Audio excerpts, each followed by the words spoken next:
سب دیکھنے اور سننے والوں کی خدمت میں محبت بھرا سلام۔ اسلامی ممالک اور جو آج ان کی حالت بنی ہوئی ہے، اسی پہ آج بات کریں گے، کیونکہ اگلے چند دنوں میں، چند گھنٹوں میں یہ اطلاع مل چکی ہے کہ امریکہ نے ایران کو یہ کہا کہ بات یہاں سے شروع ہوگی کہ آپ کوئی بھی کسی قسم کی ایٹمی ہتھیار نہیں بناؤ گے، اور اس سے آگے بات شروع ہوگی۔ آج اسلامی ممالک جس طرح بکھرے پڑے ہوئے، اور یہ حالات کیوں بنے، بنیاد کہاں سے شروع ہوئی۔ میں سوشل میڈیا چیک کر رہا تھا تو ایک مذہبی رہنما ہے، ان کی ایک سپیچ میرے کان میں گونجی، تو میں نے سوچا کہ کیوں نہ انہی کی آواز میں یہ بتایا جائے کہ یہ فلسطینی جو ہے، ان کے بڑوں کی کون سی وہ غلطی تھی جس کی سزا آج صرف نہ فلسطینی بلکہ پورے اسلامی ممالک جو ہیں وہ بھگت رہے ہیں۔ جب بھی کوئی بات کریں، جب بھی آپ کسی کی بات سنیں، تو وہاں پہ یہ نہ دیکھیں کہ فلاں بندے کے ساتھ آپ کے اختلافات ہیں، فلاں مذہب کے ساتھ آپ کے اختلافات ہیں، بلکہ یہ دیکھیں کہ یہ جو بات کی جا رہی ہے اس میں وزن ہے یا نہیں ہے۔ جب اس چیز کا آپ خیال رکھیں گے تو کئی کچھ سیکھ سکتا ہے انسان، مذہب ہو یا کوئی ذاتی اختلاف ہو، وہ اپنی جگہ پہ، لیکن جو کام کی بات ہوتی ہے وہ ہر بندہ نہیں آپ کو بتاتا۔ یہ سنتے ہیں فلسطین کے بارے میں، یہ جو سپیچ ہے جو جماعت احمدیہ کے چوتھے خلیفہ تھے ان کی زبانی سنیں گے، مگر جو حالات یہ بتا رہے ہیں، جو میسج دیا گیا تھا فلسطین کو، وہ جماعت احمدیہ کے جو دوسرے خلیفہ تھے انہوں نے باقاعدہ طور پر اس دور میں فلسطین کے لوگوں کو میسج بھیجا تھا۔ اسی پہ سنتے ہیں پہلے یہ بات۔ جی، جہاں تک فلسطین کا تعلق ہے، فلسطین کے متعلق سب سے پہلا تنبیہی مضمون جو شائع کیا ہے وہ حضرت خلیفۃ المسیح ثانی نے فیاض فرمایا۔ آپ ہی نے فلسطینیوں کو متنبہ کیا کہ اپنی زمینیں یہود کے ہاتھوں بیچنے سے باز آ جاؤ۔ اگر تم نے یہ زمینیں بیچی تو اب تو ان کو کھڑے ہونے کی جگہ نہیں ہے، وہاں ان کے پاس کچھ بھی نہیں ہے۔ تمہاری زمینیں خرید کر یہ اپنے کھڑے ہونے کی جگہ بنائیں گے اور پھر اسے پھیلا دیں گے، اور رفتہ رفتہ ان کا دائرہ اثر تمہارے سارے مسلمان ممالک پر جو عرب میں موجود ہیں ان سب پر محیط ہو جائے گا،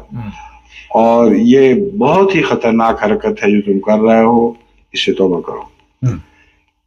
اس موقع پر اس مضمون کی تائید میں عراق اور فلسطین اور دوسرے اخبارات میں سے بہت سے دانشور ایسے تھے جن کے ایڈیٹر جنہوں نے کھل کے تائیدی مضامین لکھے، کہ اگر کوئی صحیح مشورہ دے رہا ہے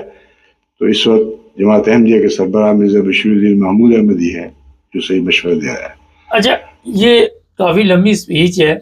مگر اس میں سے جو ہے میں چیز آپ کو سنانا چاہتا ہوں وہ آپ نے سن لی ہے۔ مقصد بتانا یہ ہے کہ آج جو مسلمانوں کے حالات بنے ہوئے، اگر اس وقت جو فلسطین کے لوگ تھے وہ اس طرح توجہ دیتے جس طرح بتایا جا رہا ہے کہ اخبارات میں بھی اس بات کی طرف توجہ دلائی گئی، مگر جب آپ کی سوچ صرف اپنے تک محدود ہوگی، جب آپ کی سوچ صرف یہاں تک ہوگی کہ اگلی نسل جہاں جو مرضی کرے، ہم اپنی زندگی گزار لیں، ہمیں جو پیسے مل جائے اس سے ہم اچھی زندگی گزاریں، ہم پکنک منائیں، تو پھر ایسے ہی حالات ہوتے ہیں جب آپ اپنی زمینیں بیچ دیتے ہیں، اور پھر آپ کو بھی پتا کہ کسی کو کھڑے ہونے کی جگہ مل جائے، بیٹھنے کی بیٹھ جائے، بعد میں مل جائے تو لیٹنے کی خود بنا لیتا ہے۔ اور یہی ہوا۔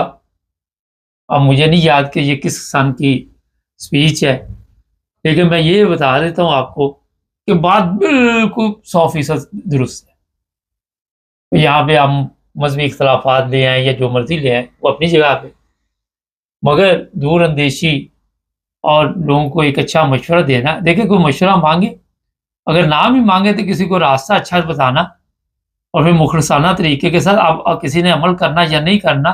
آپ زبردستی نہیں کسی کو کہہ سکتے اب یہ سب کچھ آپ کریں۔ ان فلسطینیوں کے بڑوں نے یہ غلطی کی، اور اس غلطی کی سزا آج صرف فلسطینی نہیں، تمام مسلمان بھگت رہے ہیں۔ ہمارے جو آج حالات بنے ہوئے ہیں، ایران ہے، فرض کرے کوئی بھی بڑی طاقت ہے، وہ اس کو جینے نہیں دیتی۔ امریکہ وہ کہتا ہے جی ایران کو آپ نے بات ہی یہاں سے شروع کرنی ہے، باقی ختم ہوگی، باقی باتیں تو بات کی۔ لوگ بڑی نعرے لگاتے ہیں کہ پاکستان نے ایٹم بم بنا لیا، ایٹمی قوت بن گئے، لیکن ہمارے لوگوں کو یہ پتہ ہونا چاہیے کہ اگر ہم نے یہ بنا لیا تو ہمیں پتہ ہے کہ ہمارے نہ تو ہم ساری زندگی سے چلا سکتے ہیں، نہ ہمیں چلانے کا موقع ملے گا، نہ دیا جائے گا، کیونکہ ہمارے اندر بھی غدار موجود ہے، ہمارے اندر بھی ایسے لوگ موجود ہیں، جس طرح فلسطین کے بوڑھوں نے اس وقت کے حالات کے مطابق اپنی زمینیں بیچ دی، تو ہمارے اندر ایسے لوگ موجود ہیں بڑی تعداد میں جو اپنے زندگی کے حالات بہتر کرنے کے لیے، اپنی لالچ کے لیے، اپنی حوث کے لیے وہ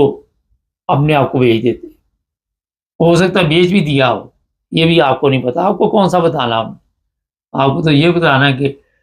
پیٹرول 7 روپے اوپر چلا گیا، 6 روپے نیچے آ گیا، آپ کا تو دھیان ادھر رہنا سارا دن۔ چینی، آٹا، چاول، یہ سیاپے ختم ہوں گے تو آپ کا دھیان ادھر جائے گا۔ تو کبھی کوئی مذہبی رہنما یا کوئی ایسا بندہ جو مشورہ دے ٹھیک، اور صرف اس وجہ سے آپ اس کے مشورے پہ عمل نہ کریں کہ آپ یہ مذہبی اختلافات رکھتے ہیں، تو میرا خیال ہے یہ کم عقلی ہوتی ہے۔ انسان کو سیکھنا چاہیے۔ آج بھی آپ دیکھ لیں، یہ بے شمار بڑی بڑی اچھی باتیں کتابوں میں لکھی ہوئی ہیں، پرانے لوگوں کی مثالیں دی گئی ہیں، کبھی سلطان صلاح الدین ایوبی کی مثالیں دی جاتی ہیں، کبھی اگر مغلیہ کوئی بادشاہ ایک آدھا اچھا نکل آیا تو اس کی مثالیں دی جاتی ہیں۔ کیوں دی جاتی؟ اسی وجہ سے کہ آپ کچھ نہ کچھ سیکھیں۔ اور آج کے حالات میں اگر فرض کریں یہ 60 سال پہلے بھی اسپیچ ہوگی جو پہلی بتائی گئی ہے، آج دیکھ لیں 60 سال بعد یا 70 سال بعد جب بھی مسلمانوں کی حالت نہیں ویسے ہوئی، مسلمان ممالک تباہ کر دیے گئے، برباد کر دیے گئے، فقیر بنا دیے گئے، کئی جگہ پہ بجلی پانی دوبارہ کوئی نہیں ہے، وہی حالات۔ وجہ یہ ہے کہ پاکستان میں بھی آپ نے دیکھا کسی کو کہو نا زمین بیچ دے، وہ کہتا زمین تو ہماری ماں ہے، ہم نہیں بیچ۔ کئی لوگ ہیں آپ نے دیکھا وہ لڑائی جھگڑے بھی ہوتے ہیں، زمین کی وجہ سے بھی کئی مشکلات پیدا ہو جاتی۔ تو یہ میں نے آپ کو بتا دیا کہ آنے والے دنوں میں یہ بات لکھ لیں سارے ہی اپنی، 4 دن لگے، 6 دن لگے، ہفتہ لگے، 10 دن لگے، 12 دن لگے، کتنے دن لگے، ایران کے اوپر ایک خطرناک جنگ جو ہے مسلط کی جائے گی۔ وجہ اس کی یہ ہے کہ اب ایران نے دھمکی دی ہے کہ میں ایٹمی حملہ کروں گا، اور اس کے بعد ایران کے اوپر کتنے ایٹم گرائے جائیں گے، کیونکہ یہی چیز وہ انتظار کر رہے ہیں۔ اور آپ سوچ نہیں سکتے کہ کتنی بڑی جنگ جو ہے وہ دنیا میں ہونے والی ہے، جس کا آپ تصور بھی نہیں کر سکتے، کیونکہ کمزور کے پاس جو ہوگا اس نے آخر کی بجائے پہلے اس نے کہا آپ چھوڑ دو، دیکھی جائے گی یا تو بچ گئی یا مر گئی۔ ایران کو امریکہ چھوڑے گا نہیں، یہ بات میری لکھ لیں، آج یا 10 دن بعد آپ کو یہ چیزیں سامنے مل جائیں گی۔ اور اسرائیل کو بچانے کے لیے اگر امریکہ کو تمام مسلمان ممالک بھی تباہ کرنے پڑے تو پیچھے نہیں ہٹے گا۔ یہ مختصر سا آپ کو میں نے آج کا پروگرام جو بتا دیا، کیونکہ جو چیزیں جب بتائی جاتی ہیں اس طرف غور نہیں کیا جاتا۔ وہ کہتے ہیں ویلے دی نماز تے ویلے دیاں ٹکراں۔ آج کے حالات میں فلسطینی دیکھ لے در بدر لوگوں کے ٹکڑوں کے محتاج بنا دیے گئے، اور سے کھانا پھینکا جاتا ہے، وہ بیچارے جانوروں کی طرح بھاگتے۔ ان کے بڑوں کی غلطی ہے، ان کے بڑوں نے یہ سب کچھ کیا، سزا ان کو ملتی۔ ایک بندہ غلط ہو نا، فرض کرے ایک فیملی میں پورے خاندان کا بیڑا گرک ہو جاتا ہے۔ اس لیے میرا خیال ہے دیر ہو گئی ہے بہت زیادہ۔ چینل کو سبسکرائب کریں، جڑے رہیں ہمارے ساتھ۔